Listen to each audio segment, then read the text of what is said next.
ప్రతి ఉదయం దేవుని వాగ్దానం అనే కార్యక్రమానికి ప్రేమతో మిమ్మల్ని ఆహ్వానిస్తుంటున్నాను.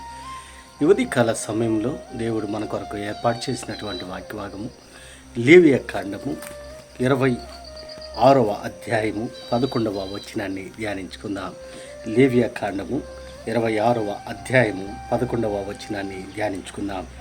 నా మందిరమును మీ మధ్య ఉంచెదను, మీ యందు నా మనస్సు అసహ్యపడదు.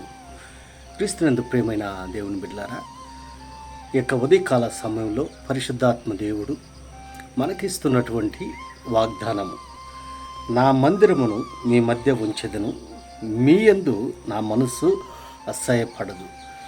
ఈ యొక్క వాగ్దానాన్ని మన జీవితాలకును మన కుటుంబాలకును దేవుడు ఆశీర్వాదకరముగా మార్చునగాక. మరి ఈ యొక్క మాటలు అంతరార్థాన్ని ఆత్మీయ సత్యాలను మనం గ్రహించినట్లయితే పరిశుద్ధాత్మ దేవుడు మోషే ద్వారా తన ప్రజలైనటువంటి ఇశ్రాయేలును ఉద్దేశించి ఈ యొక్క మాటలను మాట్లాడుతూ ఉంటున్నాడు.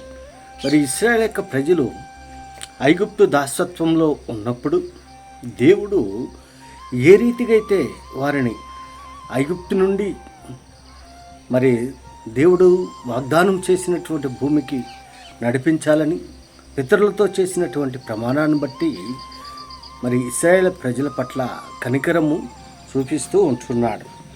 అందుకే ఇశ్రాయేలు యొక్క ప్రజలకు అనేక వాగ్దానాలను దేవుడు ఇస్తూ ఉంటున్నాడు. అంత మాత్రమే కాదు, కానీ అనేక పరిస్థితుల గుండా వారిని నడిపిస్తూ ఉంటున్నాడు. వారి జీవితాల్లో వెలుగును నింపుతూ ఉంటున్నాడు.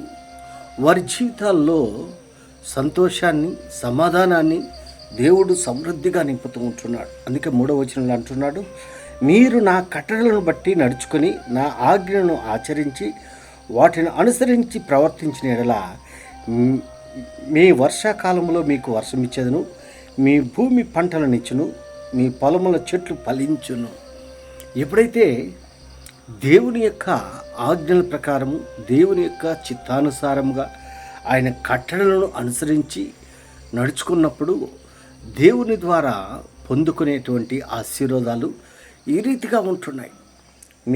మీ భూమి పంటల నుంచును, మీ పొలముల చెట్లు ఫలించును, ఫలభరితముగా ఉంటున్నది.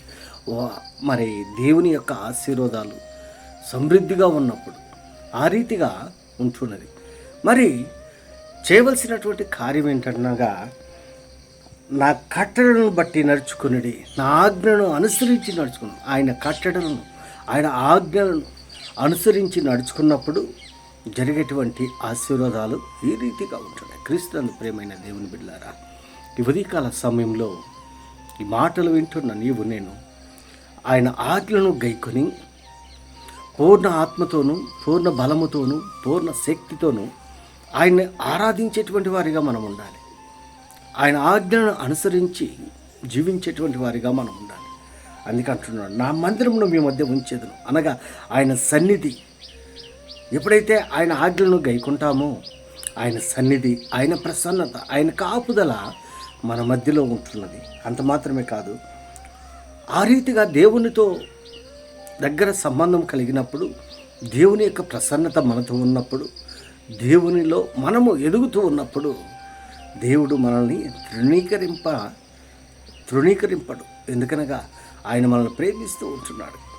ఆయన సన్నిధి, ఆయన ప్రసన్నత మనకు తోడుగా ఉండాలంటే మనం ఆయన ఆజ్ఞలను, ఆయన కట్టడలను అనుసరించి నడుచుకునేటువంటి వారిగా మనం ఉన్నప్పుడు ఆయన ప్రసన్నత, ఆయన కాపుదల ఎల్లవేళలా మనకు తోడుగా ఉంటున్నది. అట్టి కృప దేవుడు నీకు నాకు దయచేయునుగాక.